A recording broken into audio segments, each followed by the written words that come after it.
Happy Sunday, everybody. Today we are looking at the Kato SD80Mac.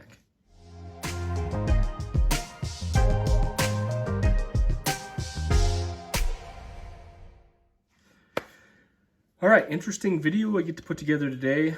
I am excited because SD80Macs are honestly one of my favorite locomotives.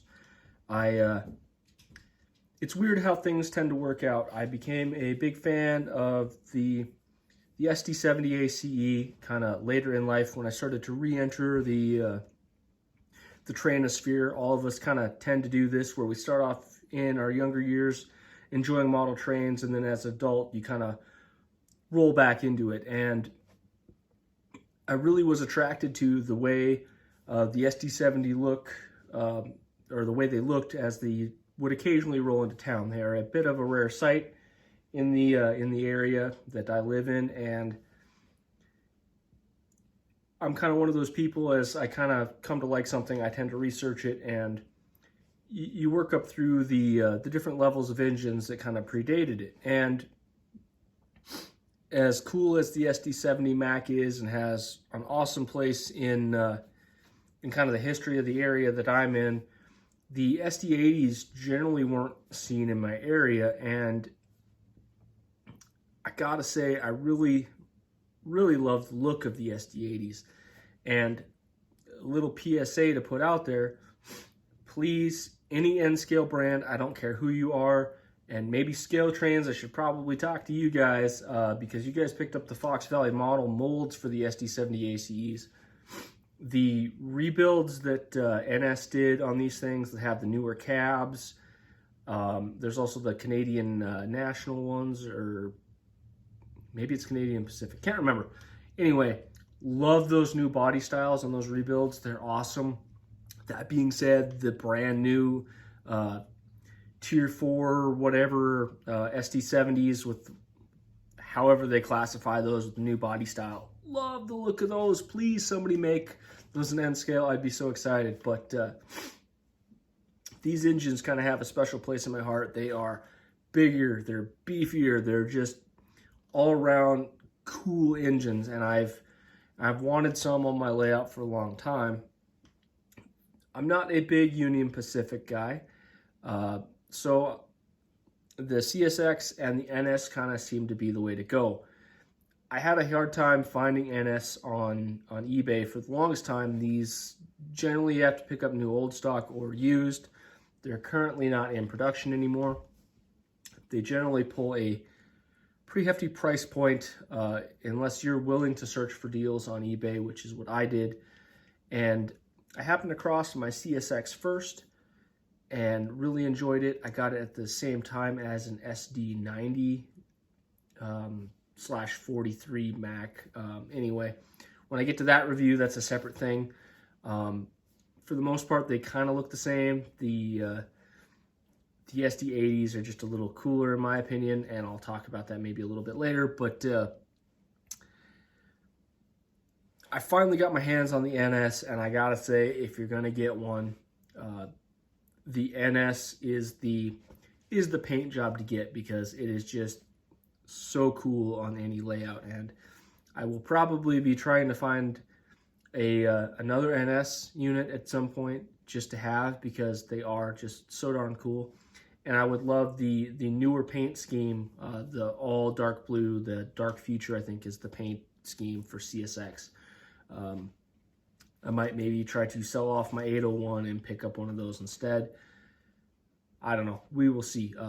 Money is tight as always. But let's go ahead and zoom in, take a look at these things, and really get a feel for the detail, because I think Kato did a great job on these. And then we're going to talk about how they run. All right, so we are zoomed in here. Pretty standard when it comes to Kato. The steps and handrails will not be painted. Don't hold my bad paint job against me. It is what it is. The handrail closest to the cab will be yellow, same with the CSX from the factory. All the rest will be black or gray to match. This is the isolated safety cab from EMD, so you can see that you have the nice line there in the front end, good detail. Number boards come with the unit. The windows have molded in wipers. They could be painted if you wanted the extra detail. I'm not that worried about it. There is in-cab detail. You can see the seat inside the window there. I'm not going to be able to get too close to that to be able to see it. Unfortunately, there's just too much glare with the lights that I got to use for this. Running down the side here, the paint is good. You can see the safety stripes there. The molding on some of the vents are nice and crisp on these, and you will definitely see it on the CSX when we get there. As we continue down, keep in mind these are the same trucks that are on the SD70s that we talked about quite a while ago. If you haven't seen that review, you probably should check it out. I have some information in there. This is going to have some of the same problems that those ran into, and we will talk about that. Handrails on these are very strong and well attached.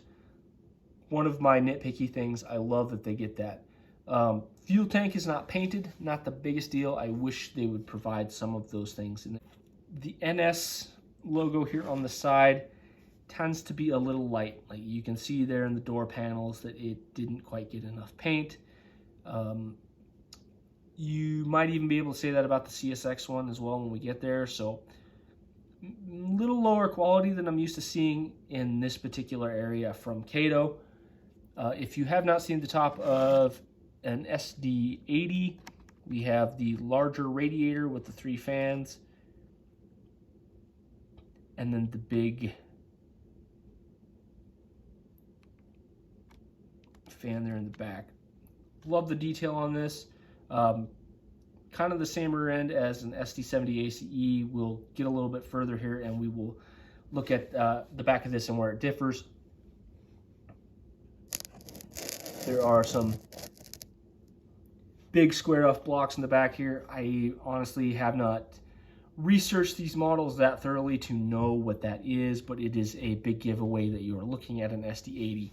The rear end of these is completely its own, and it honestly, when you see them running in reverse, occasionally you catch a video of an NS unit. It's definitely a giveaway that you're looking at an SD80, and I just like some of the features like that you get to see on these. We will zoom out quickly, and I will swap over to the CSX, and we'll take a quick look at that.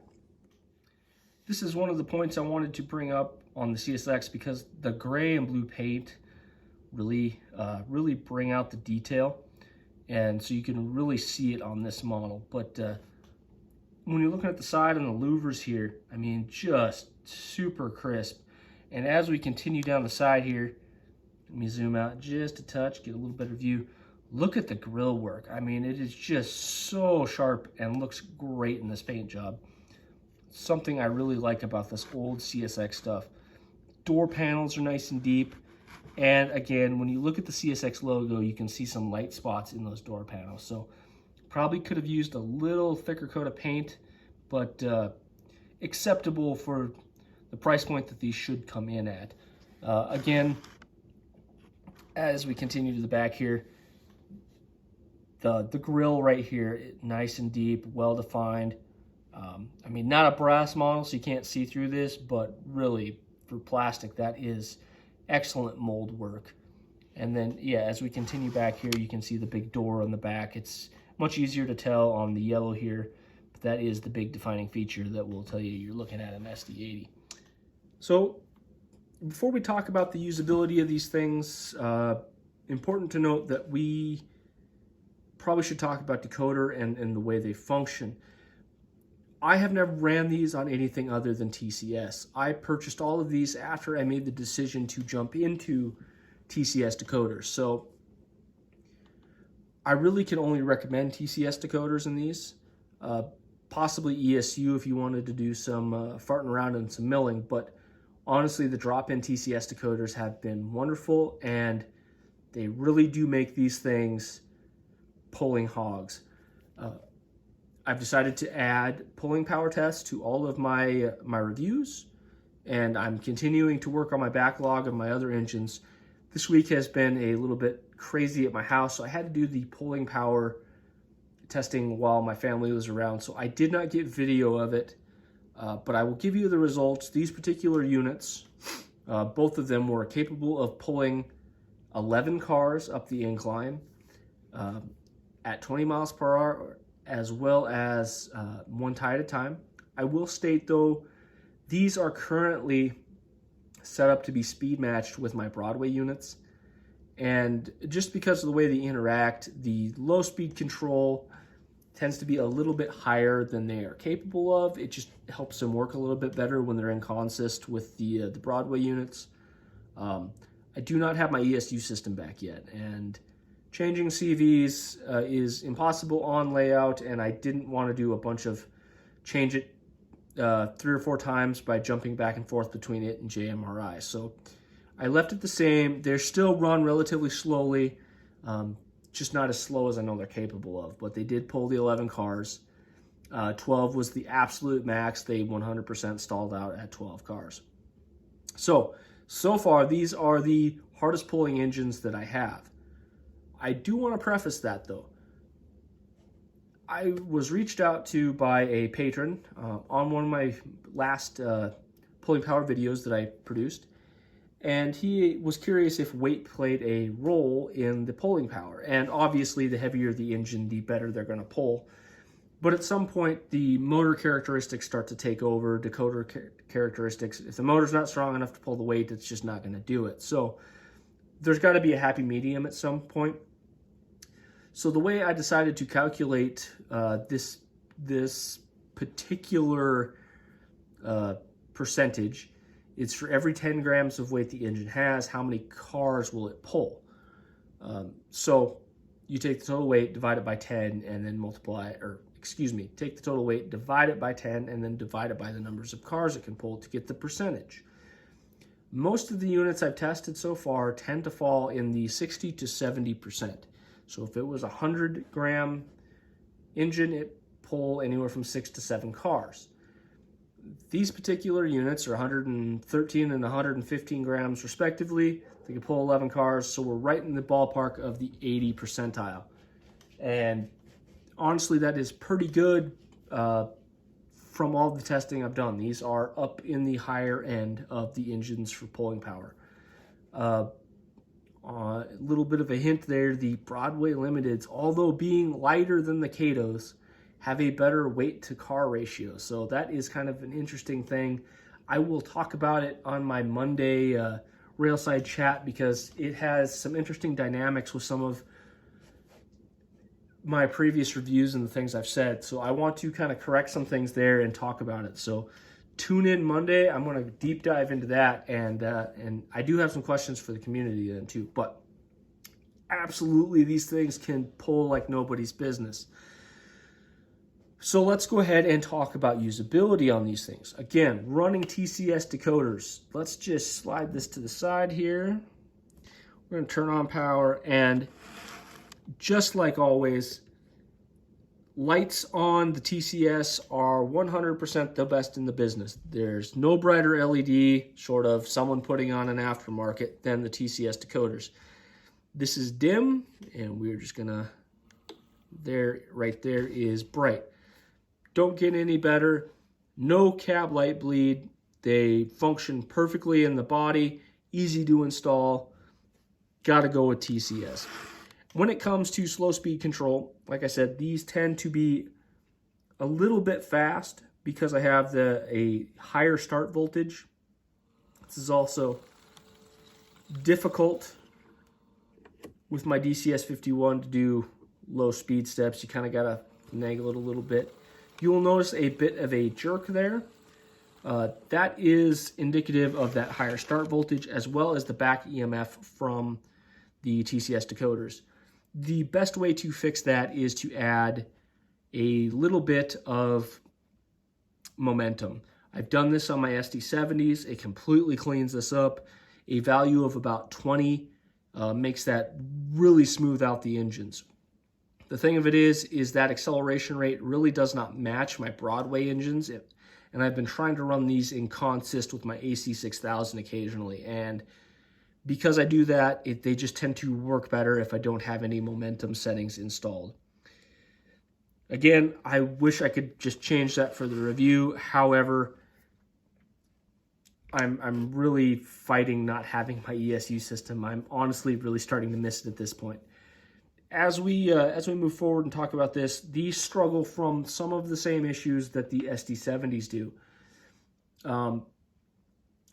They do not like to be pushed in consist. They need to be really well speed matched. If you run these at the front of a consist and they are being pushed by the engine behind them, the lead trucks, tend to derail coming into turnouts. If you slow down that rear engine, the issue totally goes away. And when you run these in consist together, because they speed match so well together, you don't have to worry about that. But it is something to note. The SD70s come with the same thing. They just hate being pushed. So proper speed matching is absolutely imperative with these. One thing about these Katos, all the SD70s, all of the SD70 ACEs, the AC4000 that I just got in, my SD90, my SD80s, doesn't matter. If you put the same settings in the decoders for these, as long as you're running TCS across the board, 100% speed matched perfectly. The SD40-2s have a little bit faster for some reason. They end up running a little bit faster. With most of my other models, it doesn't much matter. You put a couple of SD40-2s behind these, they tend to push a little bit. Honestly, on flats, no problem. And if you have a heavy load and it's really pulling down those back two engines, not a problem. Just be aware that, again, these don't like to be pushed. But one thing about dropping TCS decoders in these Katos, all the same settings and you're ready to rock and roll, no speed matching required. So I can't sing better praises than that for TCS. If you're wondering, I believe it is a K2D4 decoder that goes in this. If you look online, they look really funny. They kind of have the two little tabs on them instead of the standard Kato look. Honestly, if you're going to get these, definitely budget in the TCS decoder. When it comes to noise, I will say that the NS is slightly louder than the CSX, but just like all the other Katos, they run really quietly. The motor drive mechanisms and the gears don't require a lot of maintenance, and when they do, they are simple to maintain. They are very quiet on the layout, and you don't get a whole lot of motor hum with these with the TCS decoders as well. Downhill speed control, TCS decoder, 100% stable, just like we talked about in the SD40-2s when we were doing that. There is no speed up down a hill. Honestly, when it comes to the frame design, the motor design, the gear design in these, they are as close to perfect as you can get, and they are just excellent running machines, top to bottom. So let's go ahead and jump into cost on these things and kind of go over some of the issues you might run into there. One quick thing I forgot to mention in the last segment, these are larger engines. Probably should stick to the 12 3/4 minimum radius. I don't know what they actually call for, but there are situations that these might struggle on anything tighter than that. They are substantially longer than the regular engines and could run into some issues. I don't have any smaller track anymore to test it on. 12 3/4 is the smallest radius I've got, but it is something to be aware of. Now, let's talk about price. Because you can't buy these new anymore, you're generally hunting eBay, Facebook, what have you. And for the impatient among us, it can be difficult. And there are a lot of people that are preying on that. You see these pretty regularly for $150 to $200 with DC boards in them. And that is just way overpriced for what you get out of these. I realize some of them are a little more rare than the other, but just don't pay the price. It's not worth it at that. There are much better things you could get for that kind of money. I picked up both of these as well as that SD9043, which we'll get to the review on relatively shortly here. But I got them all for about $100 shipped. I wasn't, looking for really good sniper, bidding wars, I would just occasionally type in SD80Mac on my eBay search, and every once in a while you'd see one for buy it now, right about $100. For that kind of price point with the DCC or a DC board, 100% it's good to go. Budget in another $50, $45 if you can find them on sale for a TCS decoder, and you got yourself a super reliable, awesome engine. That being said, if you can find them cheaper on Facebook or something of that nature, by all means do it. Some of them I see coming with other decoders. I saw some with a Digitrax, a couple of them for sale for right about $140. I would probably pass on those. Due to the weight of this engine and its pulling power capabilities, the downhill problem could be an issue with that. You would see a lot of speed up, especially because of the weights that you can put behind this. I would guess you're probably going to start seeing reliability issues as the speed down any sort of gradient. That TCS decoder really can hold back the weight and will keep them running reliably. Some people might knock it, but going from 40 scale miles per hour up to 60 scale miles per hour down a hill can probably throw off the reliability. And I personally don't think that that's a good thing, so I try to stick with my TCS decoders. However, if you're not running any sort of gradient, it's very possible that you could get away with the Digitrax or NCE decoder in these and be perfectly happy with them. I just don't have that situation, so anyone who has a gradient, I would stay away from any of them coming with Digitrax or NCE decoders installed. So yeah, when it comes to price, that's kind of where I'm at. These definitely seem to fall into that $100 price point, just like the other Katos. There's no other manufacturers that make these, so there is kind of that problem. If you really want one, you might have to pay a little bit more, and I understand that. So just be aware that they function like a regular Kato and should kind of fall into the same price range. And they can be found for that price range because I have picked up 3 so far. And like I said, I am looking for at least one more NS and possibly that other paint scheme CSX. So I'm confident eventually I'm going to run across one at that good price point. So everyone else should feel confident that they're going to find one too. It's just a matter of being patient. Would you go wrong spending that extra money? You're not going to be disappointed with your purchase. It's going to be an excellent running machine. The problem is that for that $170 to $200 price point, you should be getting a sound locomotive and more detail like you would see on a scale train. So, yeah, that's kind of all I have to say about the price point thing and the scammers on eBay, so just watch out for that. But Kato, awesome engine. I can't say enough praises for it. It's one of my favorite engines out there. I think anybody would love to have one of these on their layout. Please put the modern cab on this and do the SD80Mac-8 or whatever it is. I love the look of those units. I would love to have one in N scale, as well as the brand new Tier 4 with the new body style. Come on, someone please make one, because I would buy a whole bunch of them. I love the look of those new EMDs. But yeah, thanks everybody for stopping by. I really appreciate it. Have a good weekend. Oh, and I pre-ordered some of these Scale Trains Operator Gevos. I hope to have them here next week. I am pushing them up in my review schedule a little bit, so I'm going to be really working them hard next week. I'm going to try to get that out as soon as I can. It is one of the problems I have with all these modern companies is these things come out and you got to order them without a review to see how they are, and that really sucks. So they're still stock at Scale Train, so I'm going to try to get that out as fast as I can for anybody who might care. So so everybody knows I'm going to work to get that out as fast as I can. So like I said, have a good rest of your weekend. Bye now.